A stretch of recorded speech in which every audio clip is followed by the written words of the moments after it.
Hello, everyone. Good evening and welcome. Thanks to everybody for joining us. My name is Jennifer Wieland. I'm with Nelson Nygaard, and I will be your host for this evening as we get started. So we're going to give folks just a couple minutes here to get settled, make sure everybody's connections are working, and get a few instructions squared away. And then we will dive right in. Chisaki, do you mind posting the link again in the chat now that we've got folks in the room? So folks, as you are getting settled this evening, as you will orient everybody to all the features of Zoom, I know most of you are Zoom experts at this point, but along the bottom of your screen, you'll see a little speech bubble that is your chat box. We are posting in that chat box, this was in the waiting room chat as well, but we're posting in that chat box a link to a form that you can use to sign up if you'd like to ask a question or provide comment later this evening. We'll have a lot of different avenues for inviting folks to do that, but if you'd like to get your name on the list now, please use the link that will be posted here in the chat just shortly. And then we've got a few other folks that are coming in through the waiting room. We had a lot of people pre-register, which is fantastic. So we will just make sure that we get everybody settled.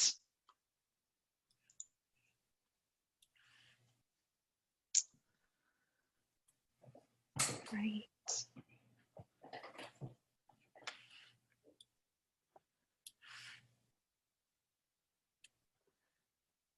And Chisaki, you've got, do you want me to post that link or you got it? Okay, perfect. Thank you.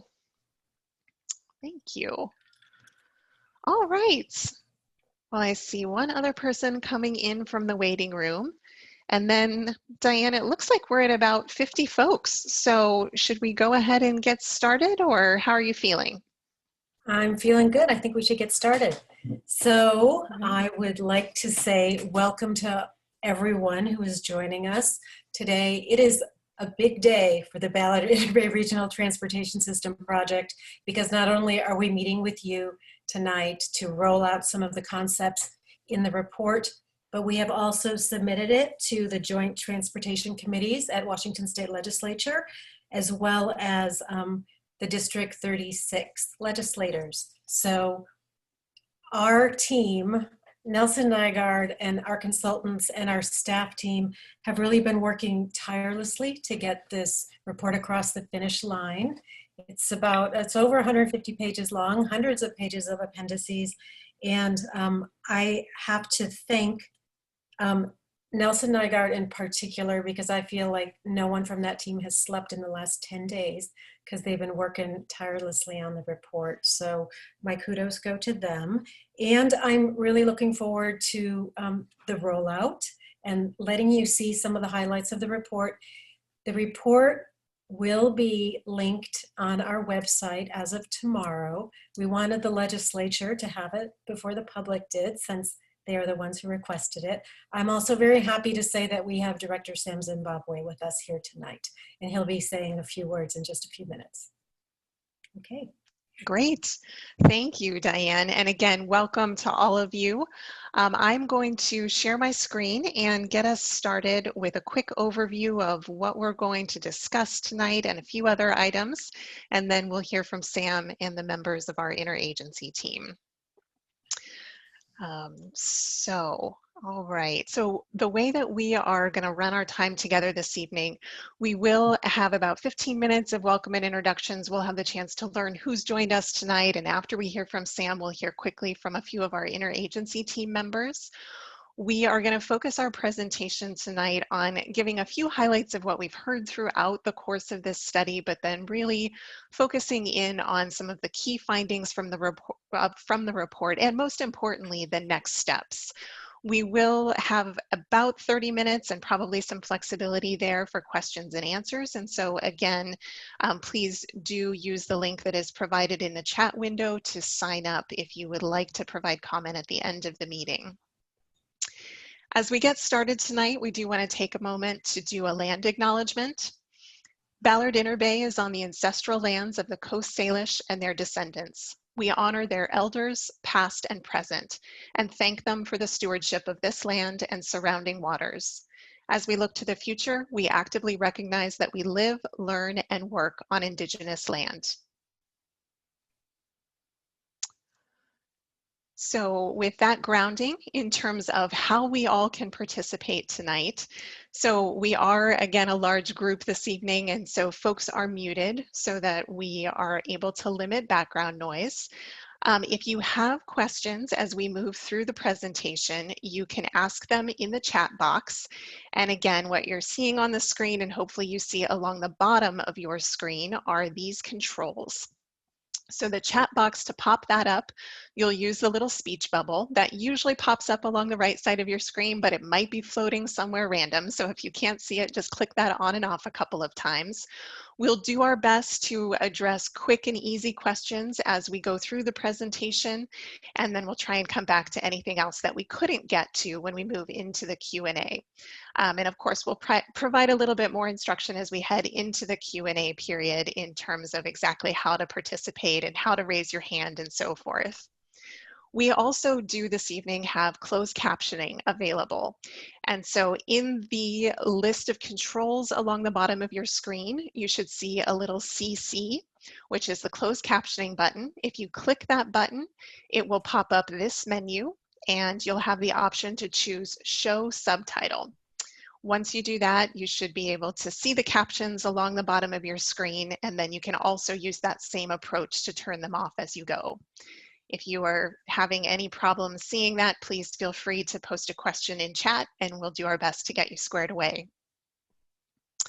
So we'd love to take just a minute and learn who all has joined us this evening. So we are going to use a Zoom poll to do this. For those of you who have been through this before, when I stop sharing my screen, I'm going to open a poll and you'll have the opportunity to ask a couple of questions. We are just really interested to know if you've joined us for a BERT meeting before, where you're joining us from, and what you hope to get out of this evening's event. So I'm going to stop sharing. And then we'll go to the poll. For those of you who have joined us by telephone, apologies that you won't be able to see this poll, but we certainly welcome you and are excited to have you here. So I am launching a poll right now. Hopefully folks are seeing this on their screen. Again, we have 3 questions for you here today. Is this the first meeting you are attending related to the Ballard Interbay Regional Transportation System? Yes or no? What's your relationship to the Ballard Interbay area? Are you a resident of one of the neighborhoods, a business owner? Do you work in the study area or visit for one reason or another? And then what's your primary reason for joining us today? To learn about the study, to ask a question, share feedback, comment on a specific idea, or something else. So we will give folks just a minute here to respond. It looks like so far we are a pretty good mix across the different neighborhoods in terms of who is joining us, and a good mix of folks who are joining their very first BERT meeting, which is great. We're always excited to have folks come back and then get the opportunity to learn what has happened for the first time as well. So I'll give this just another couple of seconds and then I will end the polling so you all can see the results as well. And that looks pretty good. Okay, so I'm going to end the polling and share the results so we can all see this together. So we are very close to evenly split in terms of this being folks' first BERT meeting or not. So again, welcome to both our new attendees and also those who have been with us probably from the very beginning.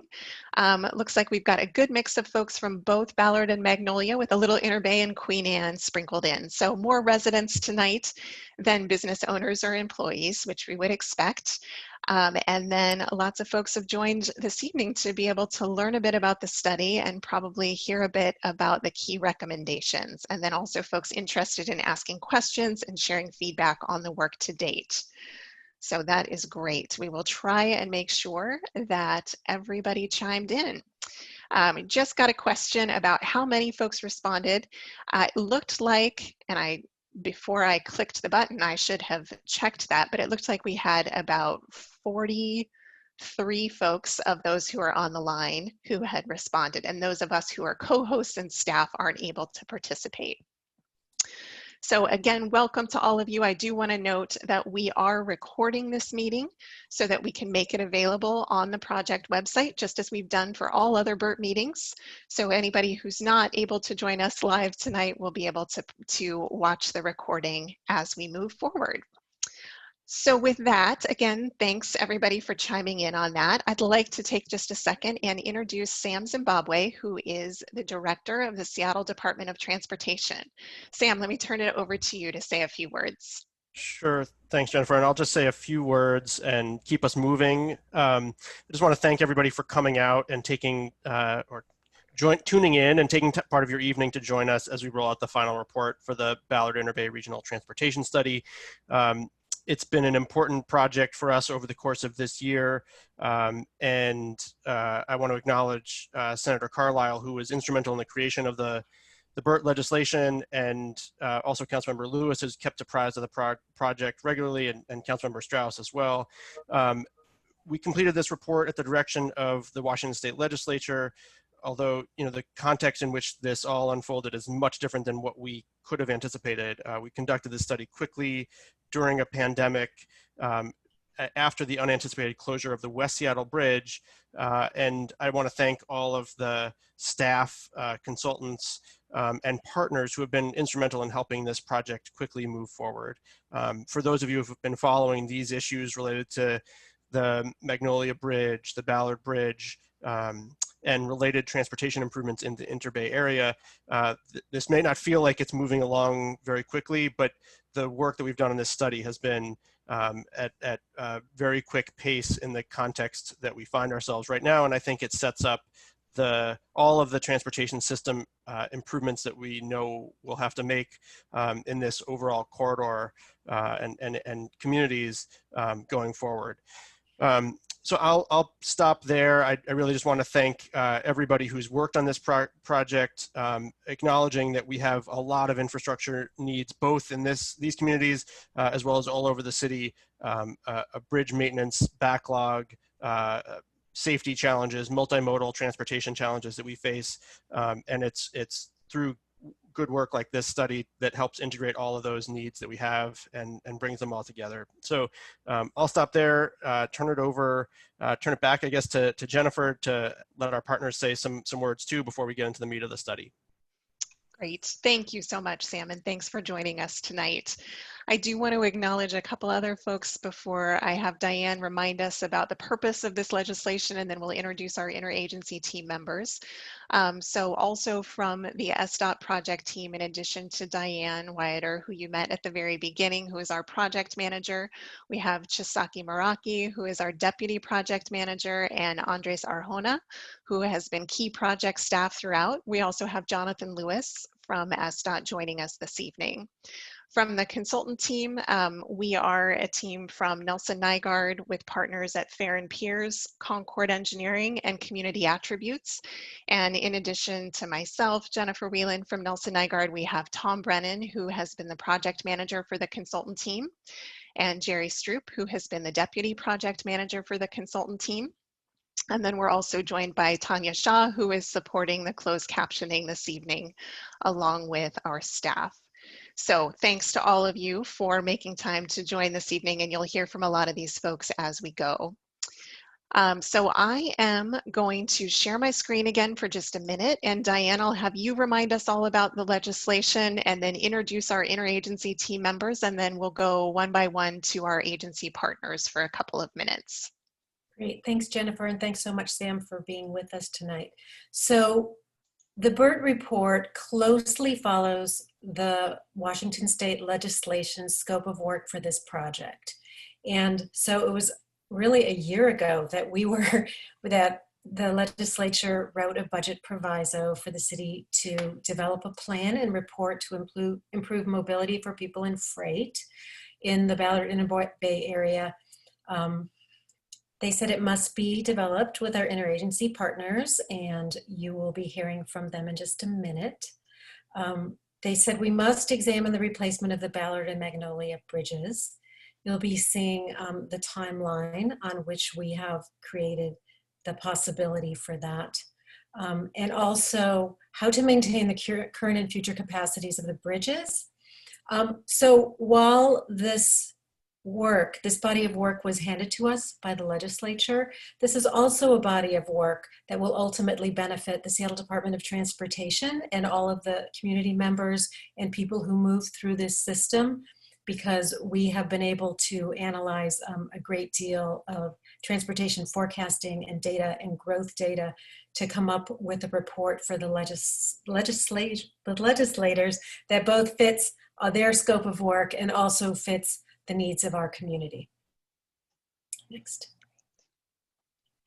So our interagency team members are King County Metro, well, King County generally, and King County Metro in specific for transportation, Sound Transit, the Washington State Department of Transportation, the Port of Seattle, and the Washington Military Department for collaboration on the Armory site redevelopment planning. Each of these agency partners has a vested interest in the transportation system, a vested interest in Ballard, in Interbay for a variety of reasons. And Jennifer's going to invite them up to say a few words about their work on the report. Great, thanks Diane. I'll stop sharing my screen again for just a second so you all can see folks well. We are joined by a handful of our interagency team partners this evening. We'll introduce them by name and then invite them, as Diane mentioned, to say a word or two about their participation in the process and how their agency will use this work moving forward. So from Sound Transit this evening, we are joined by Chris Rule and also by Dan Turner, and Emily Yasakochi has been another member of the Sound Transit team. So Chris and Dan, let me turn it over to you. Thanks, Jennifer. Chris Rule from Sound Transit. I'm one of the project managers for the West Seattle and Ballard Link Extensions project. And so we are planning to have light rail in this corridor through Interbay and Ballard in 2035 and studying alternatives there. And this has just been a really helpful forum to work with our partners on understanding what the future conditions and facilities are going to be potentially, and really to understand what the future of Interbay and Ballard could be. So thank you for having us along, and I'm sure we'll continue to collaborate moving forward. Great, thank you, Chris, and thanks to you and Dan for being here tonight. Next, we'll go to Chris Arkles from King County Metro. Chris and his colleague Brand Koster have participated throughout. So Chris, go right ahead. Hi, good evening. It's been a pleasure being part of this process. Both King County Metro and Sound Transit cooperate quite a bit on long distance planning for how rail and buses are going to integrate, because we know it's one system to the public. And so we really value this opportunity to do some long range planning and hear from the community about what they want. It's a challenging year in 2020 with COVID, the failure of the West Seattle Bridge, and everything else to think about planning for the future. But if we don't plan for the future, we can't realize that future. And I think a lot of this work is going to position us to be able to complete projects, both big and small, for bikes, for peds, for bus users, for freight and automobiles. So we're looking forward to continuing to be a part of the community conversation. Thank you very much. Great, thank you, Chris. Thanks for joining us this evening. And from the Washington State Department of Transportation, we have Travis Phelps, and Travis and his colleague Robin Mayhew have been participating. Travis, welcome. Yeah, thanks for having us as a part of this study. It's, the 15th Elliott Corridor is critical to mobility. I mean, as Chris Arkles was saying from Metro, we're all one big system here, and it's in our best interest to understand what is happening and some of the longer range plans we have for these key corridors. For example, this directly affects some of the state infrastructure, SR 99, also I-5, plays a big part in freight mobility as well as transit mobility through the area, not to mention bikes and peds. Very interested in the future of this corridor, looking forward to collaborating more. And it's been a pleasure working with you and the team. So thank you very much. Great, thanks Travis. Thanks for joining us this evening. Our other partners, I believe Eric Fitch from the Port is going to try and join us at some point this evening, and so we will welcome him for a few minutes if he is able to make it. Eric and Jerry Poor have been intimately involved in the study as well as the Port of Seattle's representatives.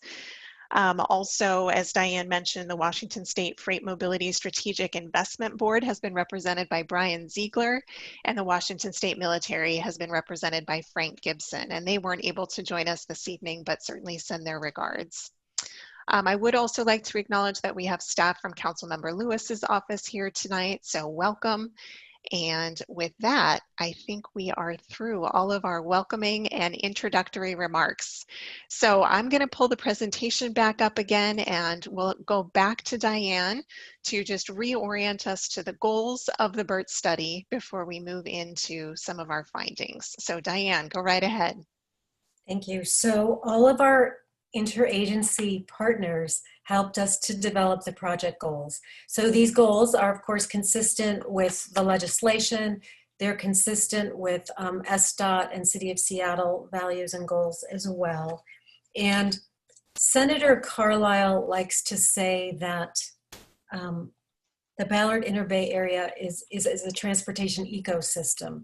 And our partners working together with us on this project have helped improve the report, but also the collaboration has been really important to considering the area as a transportation ecosystem. So the first project goal is to improve mobility for people and freight. So in this report, we have looked at both, it's a very multimodally integrated report. And so we want to be able to improve efficiency for all transportation. Our goal 2 is to provide a system that safely accommodates all travelers. So we are particularly looking at the more vulnerable travelers who walk and bike and use transit, as well as those who use the motorized system, but we're keeping an eye on safety for everyone. Number 3 goal is really our equity goal, and its intention is to build a more racially equitable and socially just transportation system. And then goal 4 is to support timely and coordinated implementation. So this is about maintaining the current and future capacities of the Ballard and Magnolia Bridge replacement alternatives and improving other elements of the roadway and transportation for all modes in a coordinated fashion and in a coordinated fashion with our partners. Great, thank you, Diane. And I just saw that Eric Fitch from the Port was able to join us. And so I'll pause here before I go into some of our summary of public feedback. And Eric, welcome. I'd love to invite you to say hello to the group and share a couple of words about the Port's involvement in the BERT study. Thank you. Yeah, I'm so sorry that I was late joining, and major thanks and credit to my colleague Rosie for reminding me, and you all get to see the dinner preparation happening, which I'm sure many are also involved with.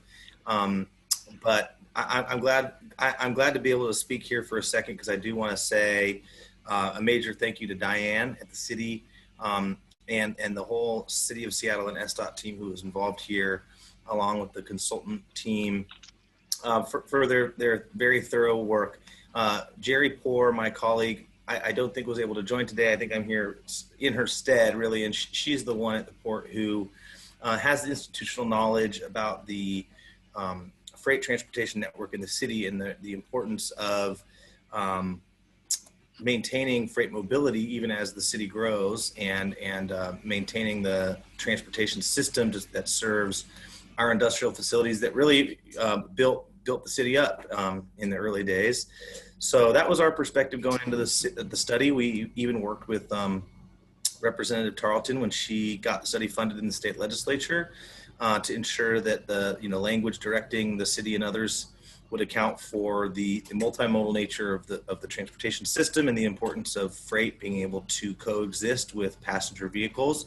Obviously, the Port is a special purpose government charged with developing transportation facilities to support economic development. We take that responsibility seriously, although my commissioners are also elected by the people of King County and take the perspective of their constituents seriously as well. And we try to represent both in our engagement. We tried to do that in this study. So we stood up for the industrial stakeholders, hopefully in the Interbay in the BINMIC, the Ballard Interbay North End Manufacturing Industrial Center, as well as the perspective of this system functioning as an entire system, and improvements in passenger mobility can also improve the fate of freight mobility as we make sure that freight and passengers and transit and other uses can all coexist on the road. So that was, again, sort of the animating spirit with which we went into this study. It was, I think, something that we see reflected in the work done by Diane and the consultant team.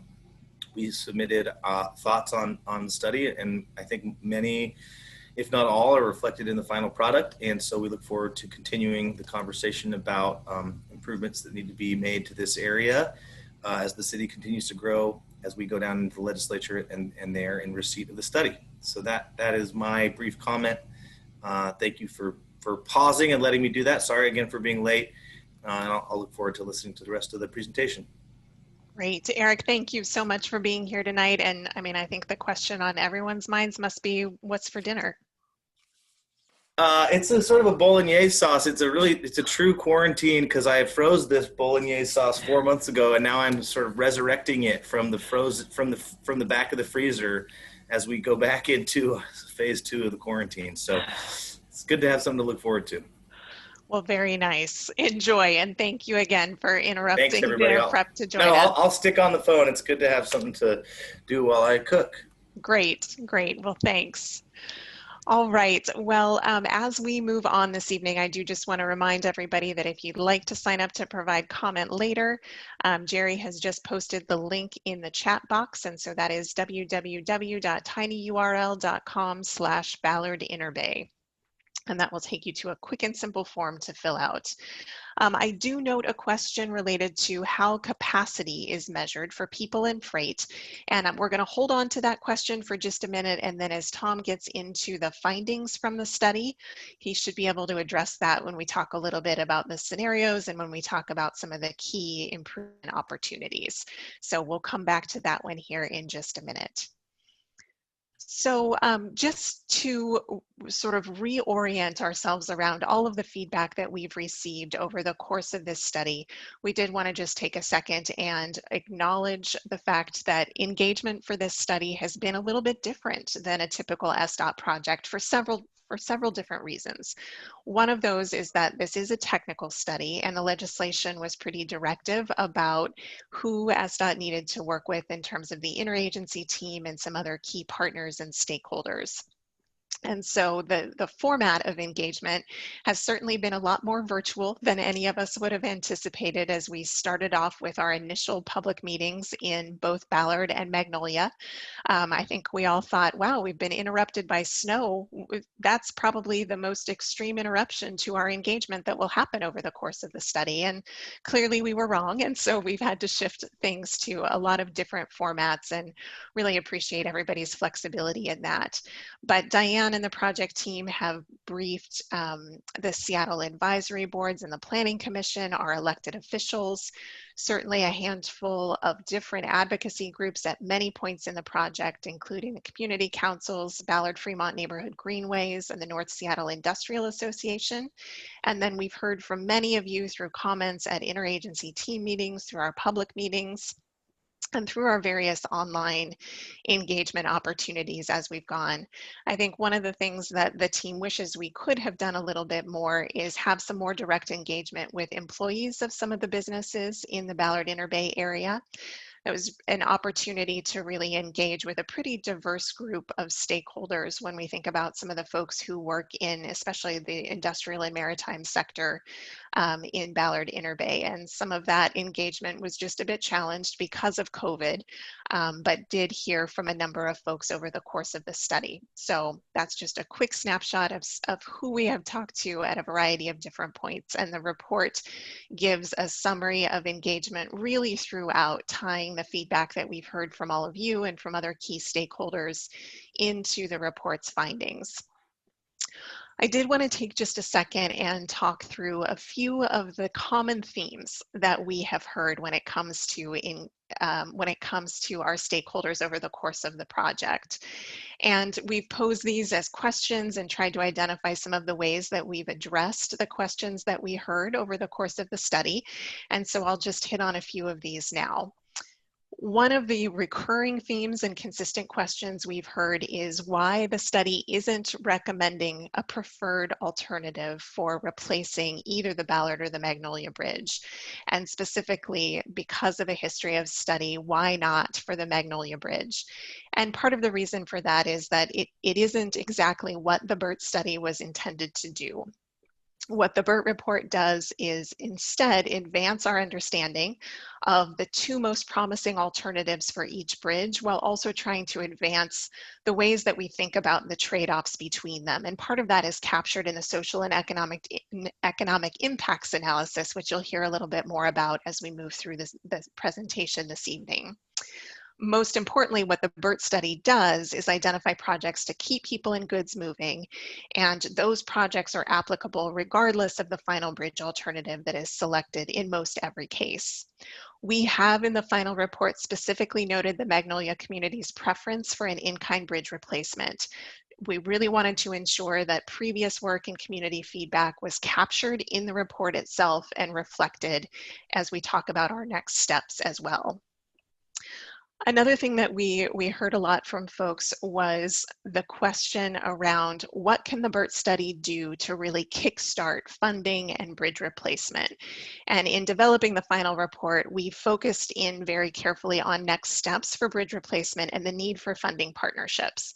And that's beyond just the typical steps that we take to study replacement of a bridge. We did try and identify, especially when it comes to potential partnerships with the state, what might be needed there. And Tom's going to talk a little bit more about the need for funding partnerships and support from the legislature in the next part of the presentation.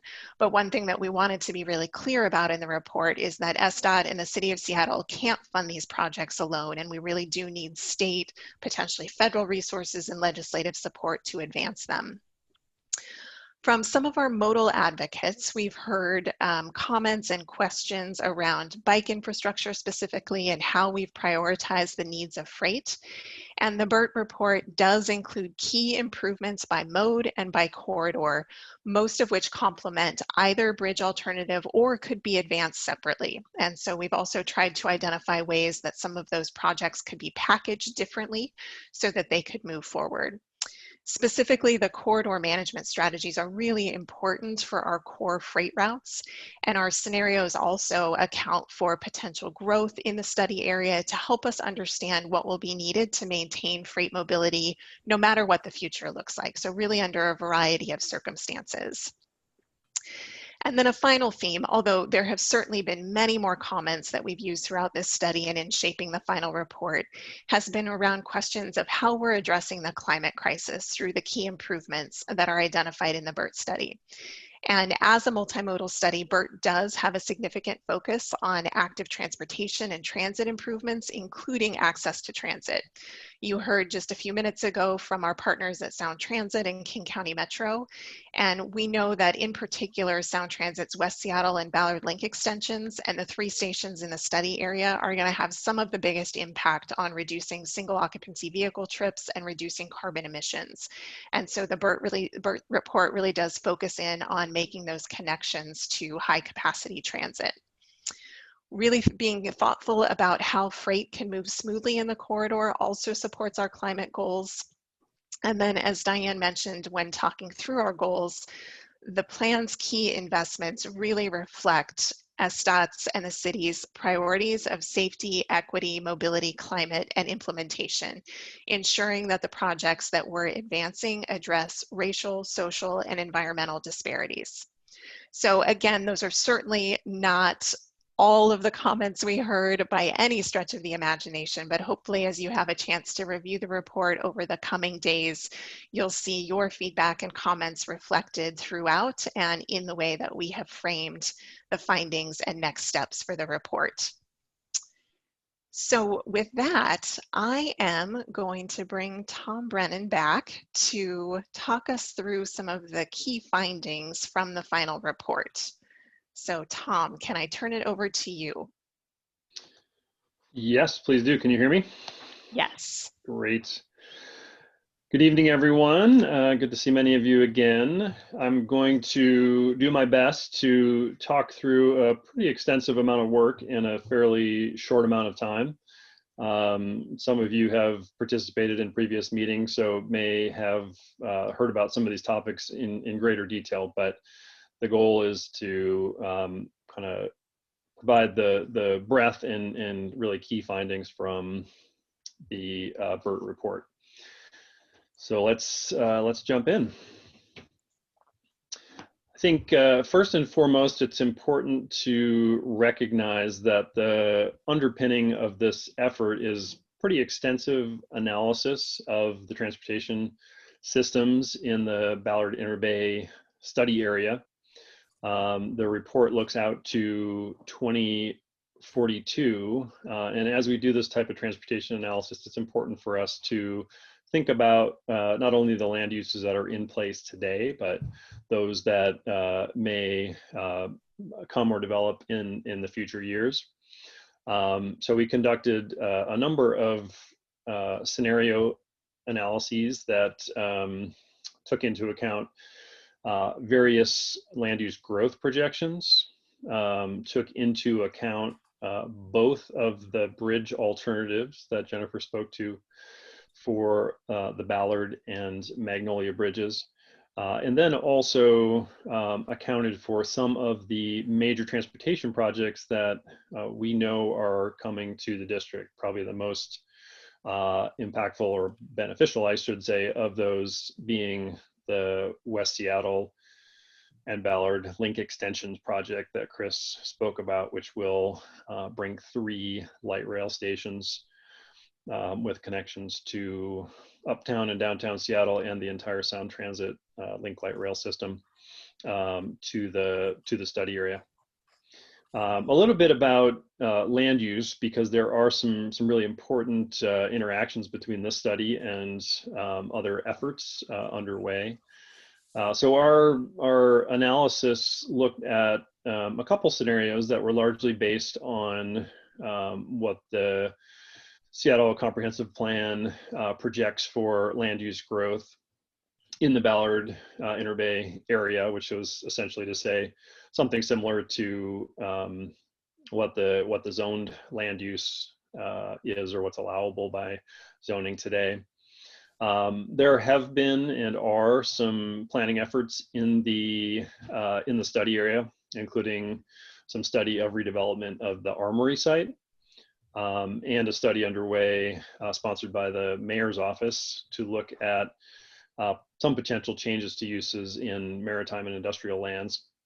That study is not yet completed, but did provide some important insights to our work. So a couple of our scenarios did look at those land use options to think about what a more significant change to land use in the district would look like in terms of transportation impacts. That's important because it means we're planning for the scenario that has the most demand, and really making sure that the system is able to carry the people that are needed, but also importantly for this industrial and maritime district, carry the freight movements that are necessary to keep the economy humming here. And we know that this is really one of 2 critical maritime and industrial centers for the city of Seattle. So all that work really underpinned everything we do, including our detailed analyses. Some of the kind of higher level findings from the scenario analysis, one, just confirming that both the Ballard and Magnolia bridges are really critical to regional travel for people and goods. In that if we continue to plan and implement the investments in this study, the system can accommodate the future travel demands, but it really requires a system approach. So when we think about keeping people moving on buses, keeping our goods and freight moving on our roadways, that means we need more people on transit, more people on bikes to make that roadway space available to keep those modes that need to operate in the roadway moving reliably. So it is really a system approach. We know that 15th Ave West and the Elliott Corridor, including the Ballard Bridge, are really the most critical transportation spine and set of facilities in this area. So the plan does put forward a number of investments in terms of what we call corridor management strategies, things like signal operations, as well as specific capital projects to support those corridors. As I mentioned, really keeping people safe and keeping the system moving efficiently in this area will require a robust multimodal network. And as we expect more people to move on foot and on bicycle, something we know will happen, particularly as transit mode share increases and Sound Transit Link Light Rail comes to the district, we need to ensure those folks can move safely. And in a district with a lot of ingress and egress and streets that were built around industrial uses, that means need for investment for bikes and peds. As I mentioned, we did model a few scenarios that looked at what might happen if zoning was changed to allow more intense uses, such as mixed use residential uses or different types of light industrial or commercial uses. What we did see was that while the system could likely handle those types of investments, that it would certainly put more pressure on a couple corridors, in particular, those being 15th Ave West and West Dravid Street, which is a critical east-west connection through the district. And then in terms of the bridge alternatives, as I mentioned, we did model scenarios with comparable land use and looked at both the in-kind replacement of the Magnolia Bridge and the Armory Way alternatives to that bridge replacement. And then for the Ballard Bridge, the low-level rehabilitation, which keeps the bridge at the same height it rests today. And then what's been termed the mid-level replacement, which is a higher span, which reduces the required bridge openings. What we saw, not surprisingly, is that the higher cost alternatives do tend to perform better, which is generally the case in life. Good things cost more, and we'll talk a little bit about exactly what that means as we move along here. So we had economics consulting firm, Community Attributes, a firm that's been pretty heavily involved in looking at social and economic impacts in the Seattle maritime and industrial sectors and Seattle as a whole, working throughout the study. They did a social and economic impact assessment of the various bridge replacement alternatives. This is a quick summary graphic of the 6 core areas they looked at, which included travel time, the costs of collisions or what we call safety, operating costs, which was really a look at the kind of net increase in vehicle miles traveled created by specific alternatives and the cost in maintaining and operating the system. Housing accessibility, which looked at whether different bridge alternatives had a significant impact on access to housing. Market desirability, would any particular bridge alternative have a significant impact to the desirability of property or housing, and then the costs of those alternatives. Just to point to a couple things quickly, in the travel time category, probably the most significant I think result of this work, which has been borne out in previous work on the Magnolia Bridge as well, is that the Armory Way bridge alternative, in comparison to kind of a future baseline or no build scenario, is projected to increase travel time to portions of Magnolia, particularly for folks coming to and from the south, by up to 12 to 13 minutes. So those are, fairly significant increases in travel time for certain portions of the Magnolia community, and those are results that we wanted to be clear about in this study. Just to say a little bit more about that, the Armory Way connection, unlike the current pathway of the Magnolia Bridge, does require more at-grade movements. As folks know, moving through signalized intersections is certainly more time consuming and can create more delay than a facility that is largely connected by ramps and doesn't have that type of at-grade interaction.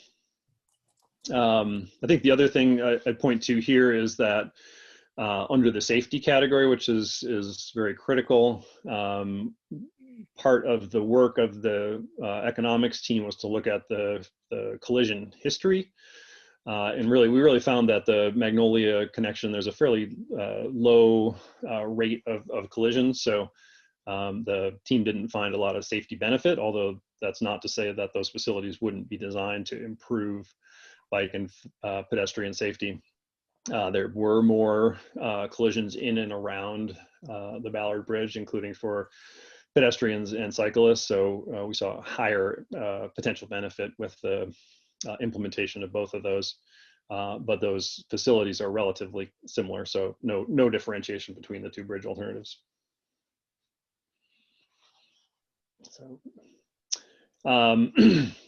So, the recommendations chapter in the report lays out a pretty broad range of recommendations and is organized to kind of describe each of the individual modal systems. So if there's folks on the phone who are interested in what Bert has to say for cyclists or for freight or for transit, I think you'll be happy to find in the report that there's a pretty clear description of our modal priorities. But this map really focused on what the highest priority investments are for the study area across all modes. And I think I'll just point to a few things here. One, in the 15th Ave and Elliott corridor, again, this is really one of the most critical corridors. We've laid out a range of improvements that include enhancements for freight and transit. Again, as more people move by foot to and from and along this corridor, there's really need for pretty significant enhancements to the pedestrian experience and the crossing experience. And we're looking to improve signal operations and provide some additional right-of-way for transit at places like 15th Avenue Northwest and Northwest Market Street. You'll see a number of opportunities for improvements for pedestrians and cyclists, accessing the 3 new light rail stations. In Ballard, there was a particular level of interest in improvements along 14th Avenue Northwest, particularly for people on foot and bicycling, to really provide an excellent sort of parallel facility to 15th for people moving north-south through the district and eventually accessing that station. The Dravis Street corridor, as I mentioned, again, incredibly important corridor for this study area, and one of the key corridors that provides a east-west crossing of the Burlington Northern Santa Fe tracks. So also a very constrained corridor, and one that needs better facilities for almost all modes.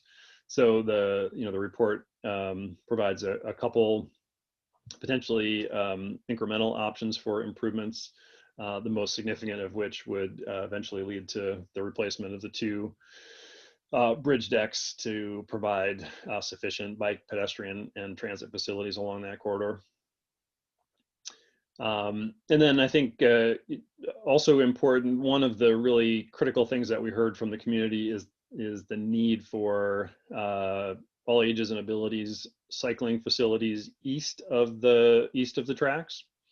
One of the projects that the plan supports is the Elliott Bay Trail extension, which Jennifer's pointing there to east of the tracks to really create a high quality facility, and in the future connect the Smith Cove and Interbay stations. So I'll stop at that. A lot more in the report, but this is just a teaser of some of the key recommendations. Now, as Diane mentioned, one of the key elements of the BERT legislation is that the team provide recommendations on a timeline for constructing new Magnolia and Ballard bridges. The approach in the report is really to outline a typical project development phasing in the estimated time to complete each of those key phases. As any bridge engineer would tell you, it's fairly challenging to provide a exacting timeline for a major capital project without understanding the full funding condition. And given some of the current funding challenges, particularly the additional pressure that's been put on the city and many of its potential funding partners with the West Seattle High Bridge emergency and effort to generate funding to reopen that bridge as soon as possible, has really necessitated that we look at a timeline in sort of a typical fashion and develop a strategy that allows SDOT and its partners to think about funding those elements incrementally. One other thing I will point out is that SDOT, or the City of Seattle, recently completed a bridge maintenance audit and found that there is a significant backlog of bridge maintenance and operations costs. So again, in a difficult funding time, more challenging news for SDOT that even the maintenance and operations on their 77 various vehicular bridges is stretched thin these days. So next two slides sort of walk through the description of both the Ballard and Magnolia Bridge timelines. So for each of these bridges, the planning study is largely complete. The Ballard Bridge planning study, I believe, is being published this week for folks that may have been waiting for that. But as SDOT would move forward from that, next step would be to develop a type size and location study, which really does what it sounds like, identifies the type size and location of the preferred bridge alternative, and then work through various design and engineering phases as called out here, moving towards the finalization of the design, bidding that to a contractor, and construction of the bridge. Now that could take up to 8 to 12 years in total. Again, all that reliant on the notion that funding would be available as each of these major milestones is reached. Currently, that funding is not in hand, but this set of incremental steps sort of lays out how the city can think about generating the money needed to advance the next step rather than try to fund the whole thing at once. And you can see there's a fairly significant difference in cost between the low-level alternative, ranging from 330 to 710 million for that full process, to the mid-level, which could cost from 680 million upward of $1 billion.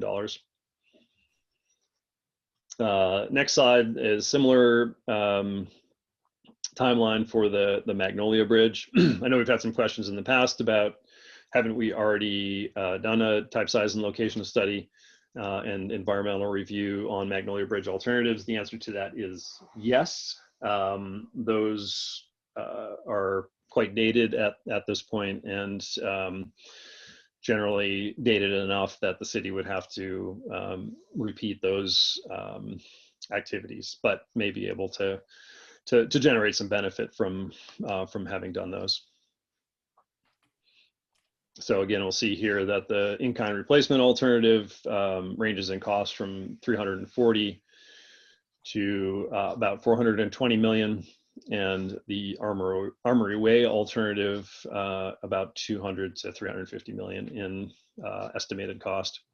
You may ask why these ranges are so large. It's very typical at this level of planning study for cost estimates and engineers developing those to use a fairly wide range representing the sort of potential unknown costs or savings that may arise during the design and construction process. So what are our opportunities for funding these important bridge infrastructure projects, and how do we get there? Again, the city has continued process to determine what the final bridge alternatives are for both of these bridges. There will be a process through which the community and businesses served by the bridges are provided transparency and input in the decision process. I think it's really critical to say that the BERT report stresses that there is no funding currently available to advance bridge design or to replace or rehabilitate either of these bridges. That's important in that it sets up a number of steps that both the city can take to consider local funding options, but also stresses the critical importance of regional, state, and federal partnerships in developing funding, and certainly a critical aspect of delivering this report to the state legislature is to hopefully generate support in Olympia for funding for these for both of these facilities. And you can see there a number of important aspects to legislative support from our legislative delegation. And amongst those, not only providing direct funding, could be supporting other key methods of funding or financing that might require action from the State Transportation Commission. So key actions moving forward, again, are to finalize the bridge alternatives decision and continue to identify funding. Establish the priority of bridges relative to other critical Seattle Bridge needs. Again, as we mentioned, the West Seattle Bridge is the top priority for the city right now. There are a number of other bridges in the system that have critical needs. Really developing a plan for coordinated grant procurement. So once SDOT has identified a project as a priority, it works diligently to apply for and hopefully receive a number of grant sources to kind of fund those incremental steps that we talk about.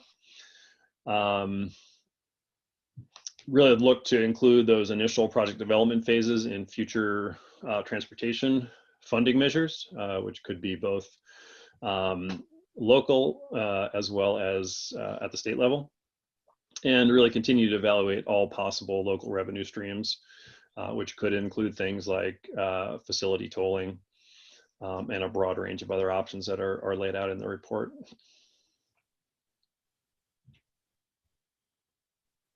As the city moves forward, I think it's also critical that they will be looking at not only these bridge projects, but thinking about how potential packages of projects could increase the viability of funding.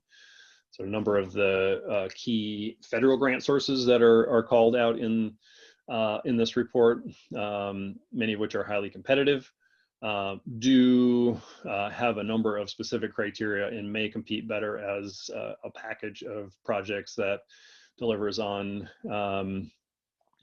freight interests, economic needs, social needs, and environmental needs for the district. So there will be an opportunity to think about and use this long-range plan as a way to guide those investments.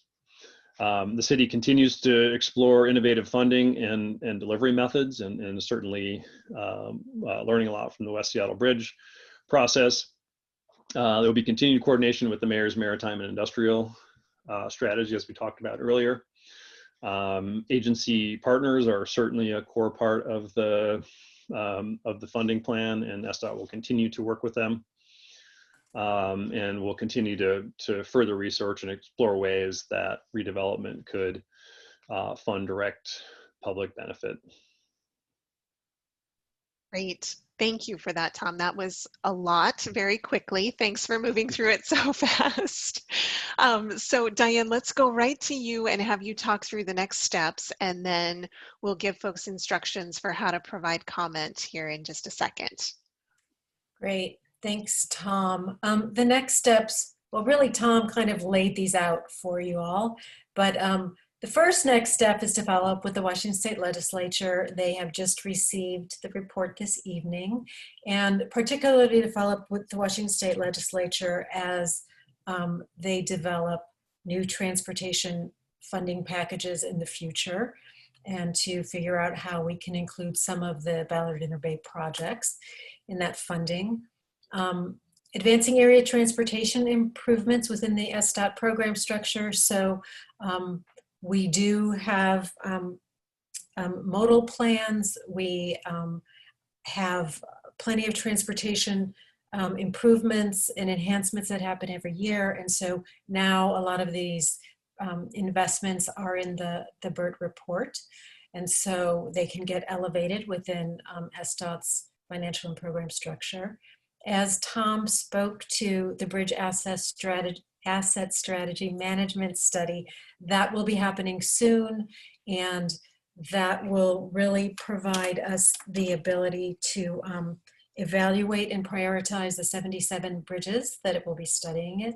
And in Seattle, as in all older cities, we have a great deal of aging infrastructure, and so we need to figure out how to best prioritize and be prudent with our capital spending.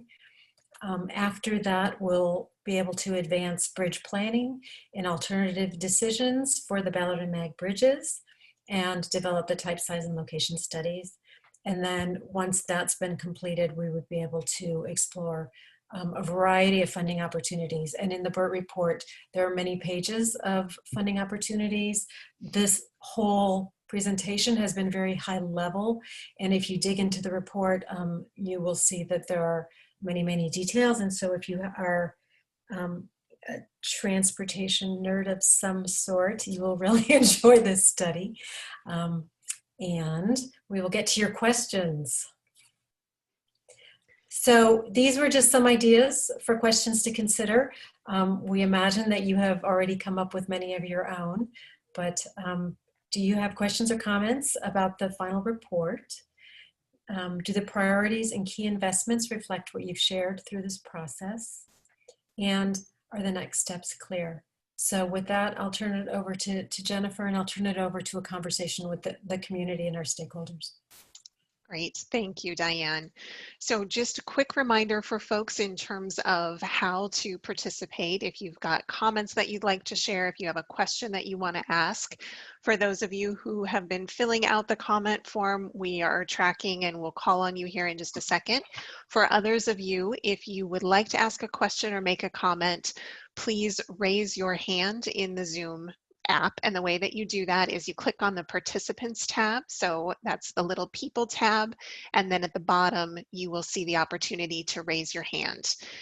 If you are dialed in by phone, you can hit *9 and that will raise your hand for you, and then when it is your turn to speak, we will unmute you, and if you're on the phone, we'll ask you to press *6, and then you would ask that you state your name before speaking. So as I mentioned in the chat, I'll stop sharing my screen now if everybody's got this. As I mentioned in the chat, we're running a little bit behind, which I take responsibility for because I didn't do a good job of moving us through the introductions fast enough. We do have flexibility to go a little bit long on our end, and so if folks do need to leave promptly at 7:15, please drop a note in the chat when you are raising your hand and let us know.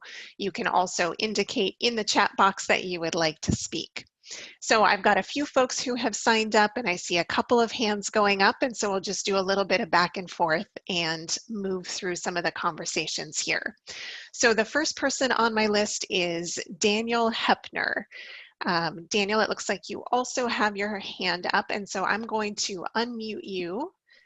And there we go. You should be able to ask your question or make your comment. Go right ahead. Okay, thank you. My name is Daniel. I'm a 22-year-old, and I live sort of close to the area, not directly in the BERT area, but I pass through it a lot. And I'm calling here with Share the Cities. We continue to be very concerned about the lack of climate analysis in these sorts of studies. And we're worried that BNSF is not at the table here because we would like to see a zone created that is nice to walk through. You know, the south side of the Ballard Bridge appears to have a sort of freeway interchange on all the proposals, and that's something that's concerning to me. It seems like we should be prioritizing pedestrians and biking and transit over cars and fossil fuel burning freight. So thank you. Great, thank you for that, Daniel. Tom, do you want to say a word or two about some of the elements of climate analysis that were included, especially around the prioritization criteria? Yeah, sure, Jennifer. We didn't dive too deeply into the evaluation framework that we use to prioritize projects, but we did take all the recommended projects and many others that eventually weren't recommended through a detailed evaluation process. Impacts on carbon emissions were one of the key evaluation metrics that we looked at, and were certainly used in the weighting of the process and the projects that were put forward. I do think that certainly one of the most significant things happening in this area that can help to address climate is the construction of Sound Transit Link Light Rail, which will get a lot of people on transit. Great, thanks for that, Tom. Next on the list, I have John Ware. John, let me unmute you here. Hi, there we thanks. go. Hi. I know you mentioned more than once that there's no funding for any of this at present, but I was just curious if there's any overlap at all between the funding for the Link Light Rail extension. Is there any hope to mitigate costs through any of that? Good question. That is one that has come up several times throughout, hoping for ways to be able to connect the two. Tom, I know you spent a lot of time writing that funding chapter. Do you want to talk about any opportunities there? Sure.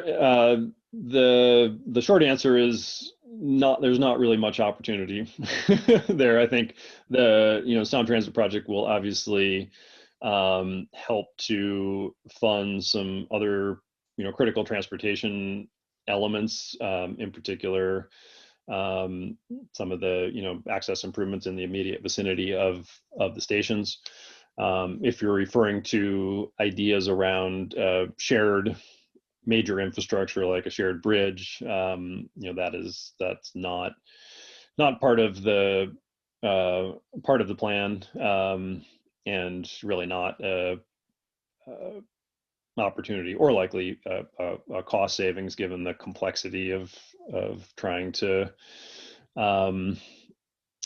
merge the two. The Sound Transit design is really set to create a crossing that is uninterrupted, which means elevation from the water is really critical. So some of the costs of trying to merge that with a vehicular facility are significant, and would also probably reduce its effectiveness for bikes and pedestrians, given the height of that facility.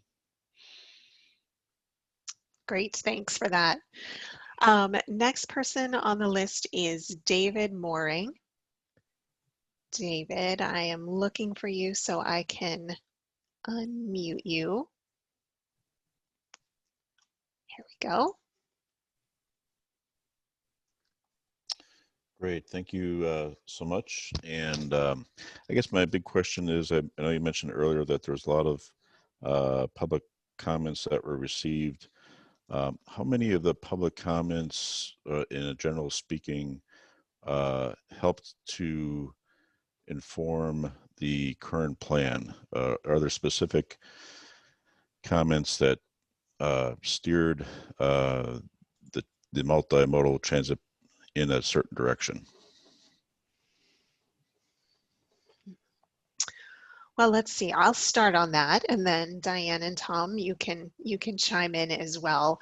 So, you know, part of what we shared in talking through some of the comments were some of the themes that we heard over and over. I will say that particularly when we were at the stage of shaping projects and really hearing from folks about priority projects, what should be combined, what trade-offs were important to consider, that was a place that folks were able to provide really specific notes for us that were really helpful as we shaped the key improvements for the plan. We worked really hard to weave the comments in throughout the report, and I hope as you review that, you will see feedback from the public and from our interagency team members integrated into the ways that we talk about the social and economic impacts analysis, the ways that we describe the project evaluation and the resulting priority projects, as well as in the ways that we tee up the next steps for the bridge replacement decisions that need to be made. That those are so critical and so critical to moving forward with a lot of the recommendations in the BERT report. And so we did try and be very specific about the feedback that had been shared from the communities and what people were hoping to see in terms of next steps there. But Diane, let me invite you to chime in as well. And then Tom, if you've got anything you want to add, or Jerry, you as well. I think you covered that really nicely, Jennifer, honestly. I think that there's a number of communities who view the transportation network through certain lenses. And for example, we met a couple times with the Ballard Fremont Greenways representatives, and they spoke to us a great deal about a connected bicycling system and pedestrian improvements and safety. And also they had a strong emphasis on accessibility for people with disabilities, and they helped elevate that in the report as well. So, you know, everything that was said to us may not be reflected, but I think that the broad sweeping generalizations of popular opinion will certainly be reflected. Great, thanks. And I would say, you know, we did do an extensive online survey, got a good response. Part of that was asking the community to identify and rate specific projects. So, you know, the idea of all ages and abilities cycling facility east of the railroad tracks, that was something that we saw reflected in our key investments. That was one of the projects that the community was most interested in through that survey. Some of the pedestrian improvements along 14th in Ballard, that was another project that, you know, was very specifically called out with a high level of interest. You know, some of the interim cycling improvements, crossing the ship canal, that was, you know, another real important focus from community interest. So I think there are a number of very specific projects that came out of that survey effort and other input. Great, thanks Tom, thanks Diane. So we've had a couple of other comments and questions sort of pop up, and I'll summarize a few of them because they are folks that didn't indicate an interest in speaking. We've got a couple of notes and questions around how we used some of the evaluation criteria. There was a question earlier about how capacity is measured and whether there is data available on how we are assessing the climate impacts of various projects. In the final report, there are two appendices that I think we would point you to, and Jerry will help me remember which of them they are. But there is one that focuses fully on the methods, which identifies the approaches that we used for analysis. And there is another that shares all of the evaluation results in the project scoring. That would be another valuable one for folks to look at. I don't want to oversell the depth of the climate analysis that was done as part of this project because these are conceptual projects in many cases. We didn't do an extensive climate analysis the way that would be done as the projects, the bridge projects, for example, move into their environmental impact statements as some of these other projects move to other phases. But there is some good information there available. So there's a couple other pieces that we'll come back to, but I see that Sharon Levine or Levine? Levine has her hand up. So Sharon, let me unmute you and we'll go to you next. Thank you. I know that the issue of a tunnel under to replace the Ballard Bridge has been raised, and I don't understand why there's no mention of that or part of the study that looks at a tunnel replacement. Good question. Tom, can I turn that one over to you? Sure. This piece of work really builds on the Ballard Bridge planning study as sort of the foundation for assessing the full range of alternatives for repairing or replacing that existing piece of infrastructure. A tunnel option was not one of the options looked at in detail. Through that study, it may have been considered. But there's a number of very significant challenges to creating a tunnel where that facility connects currently. Amongst those are development of the portals. So the design requirements to create a tunnel portal for a modern facility are incredibly significant in trying to bring a tunnel up on the south side of the ship canal, let alone on the northern side in Ballard, where you've got a fairly developed urban neighborhood, are very, very significant. There's also some pretty significant challenges with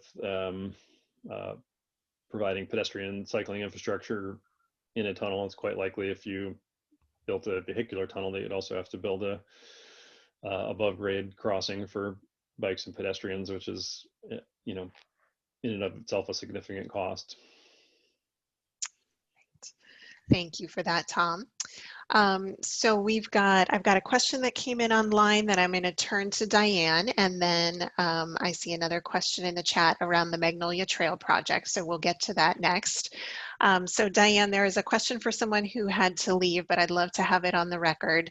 The person has asked, they said thank you, and then who has the ball on finalizing the bridge alternative decision for Magnolia Bridge? So could you speak to that?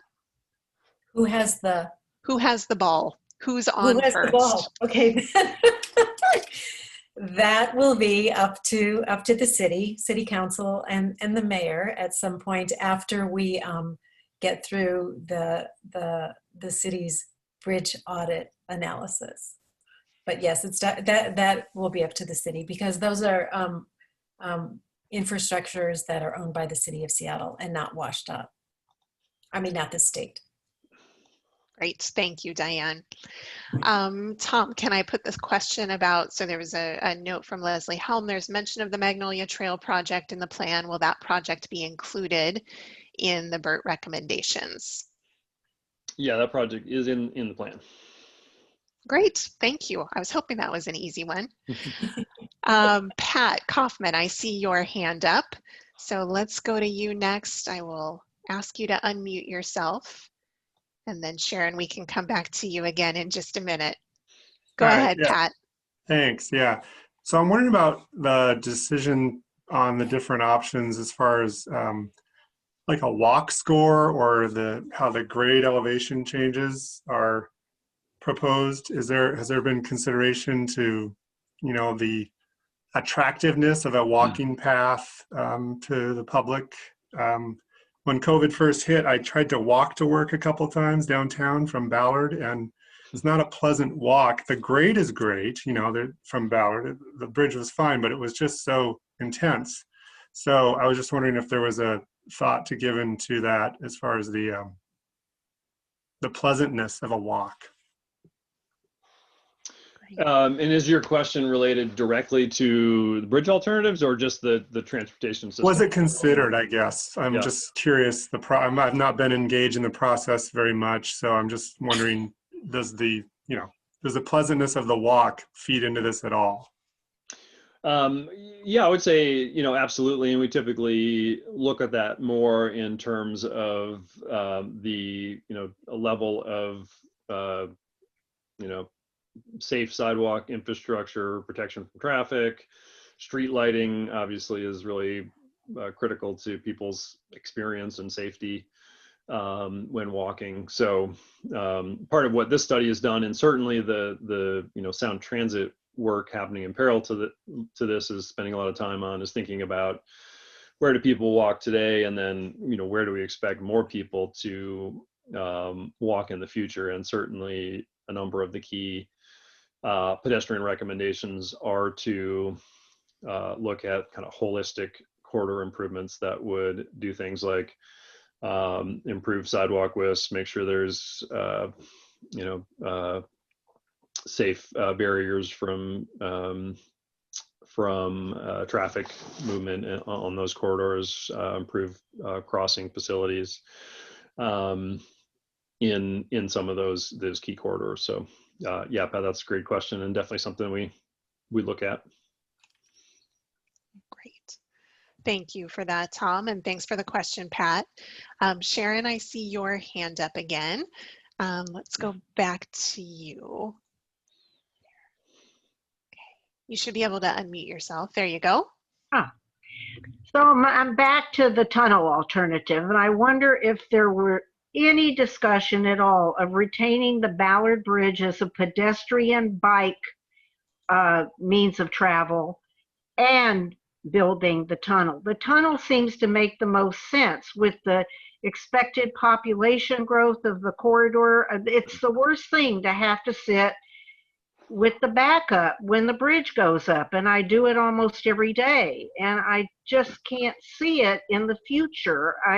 If we're talking about 2040, was there ever any consideration? A lot of cities have kept their bridges and turned them into pedestrian and bike pathways.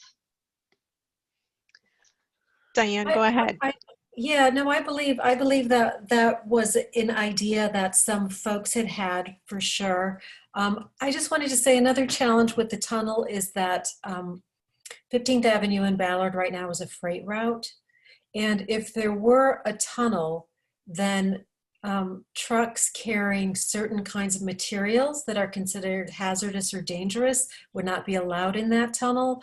And so they would have to they would either be prohibited or they'd have to find other routes. So the other thing about tunnels is they are incredibly expensive, and they just provide so many other challenges. But the Ballard Bridge planning study is going to be released tomorrow publicly, and in that report you can read about all of the different alternatives that were studied, and you can also see why certain alternatives rose to the top, both from a technical standpoint and from a community standpoint. Great, thank you. And Diane, when we send a link to the BERT report tomorrow morning to all of these folks, we can include a link maybe to the newly released Ballard Bridge planning study as well, so folks have that handy for reference. Great. There was another question that I saw in the chat related to the ability to sort of segment different portions of the Magnolia Bridge costs and understand the differences in certain portions. And I'm butchering the question because I'm trying to find it. Okay, it was around, it sounds necessary to make the Magnolia Bridge up to the Marina cruise ship area in the Navy land. How much does that cost? What does the last part cost? And it seems like these costs should be separated. Tom or Diane, do you know if we have looked at those costs separately or if the Magnolia Bridge planning study provides that sort of breakdown that we could share with people?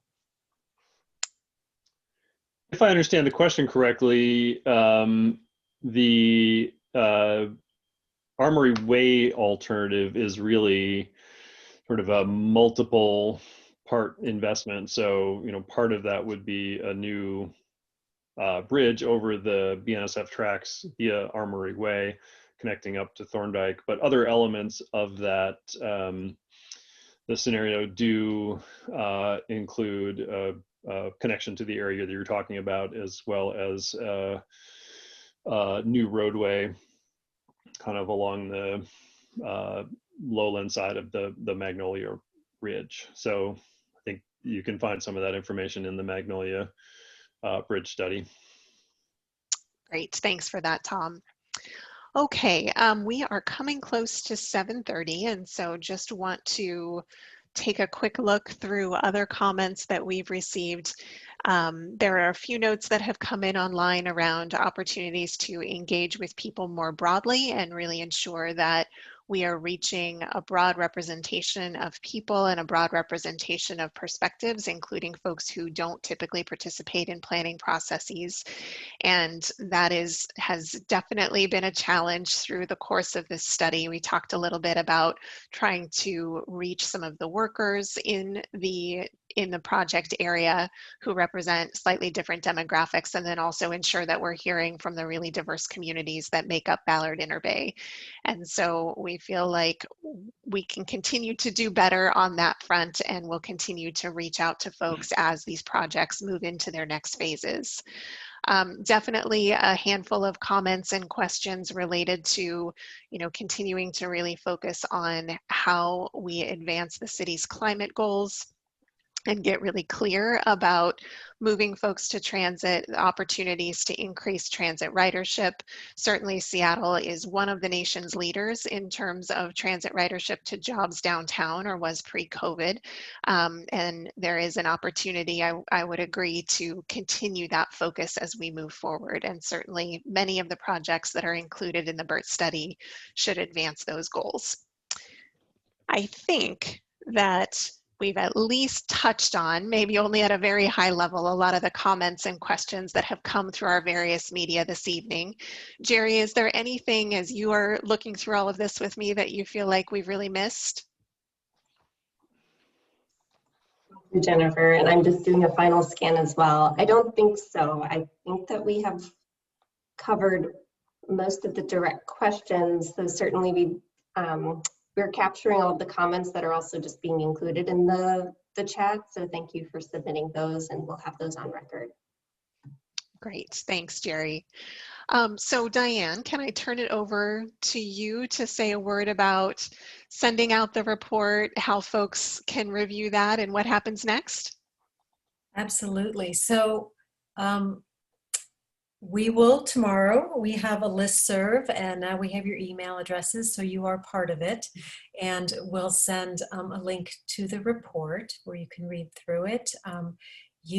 One step you could take certainly is if there are projects that you would like to see pursued, is you can contact your electeds, both city council and your legislative district electeds. As we know, there is an election tomorrow, and so things could change in terms of federal infrastructure funding and future opportunities. And I feel like there are just so many unknowns in front of us. However, I want to thank the people who came to this meeting who haven't been to past BERT meetings. And I really want to thank the people who have been coming to BERT meetings and giving us their opinions and participating in our processes for about a year. As we stated before, we really have integrated your comments. We really do want to serve the community and stakeholders and businesses well. And so we appreciate all of your participation, and look tomorrow in your email boxes for more information on both the Ballard Bridge planning study as well as the final BERT report. And thank you everyone who has participated in this. It has taken a huge amount of labor to pull this project off, and I thank every single person who has been involved. Great. Thank you, Diane. And thanks again to the project team, both at SDOT and on the consultant side. Diane, thanks for your leadership through all of this. Thanks to our interagency team members. And again, thanks to all of you who have joined us, not only this evening, but over the course of the last 11 months as we have worked through this technical study together. So please drop your ballots off at your local drop box or stick them in the mailbox if you haven't. Stay safe and stay healthy, and we will look forward to continuing to work with you in the months and years to come. Have a good evening, everybody. Take care. Bye-bye.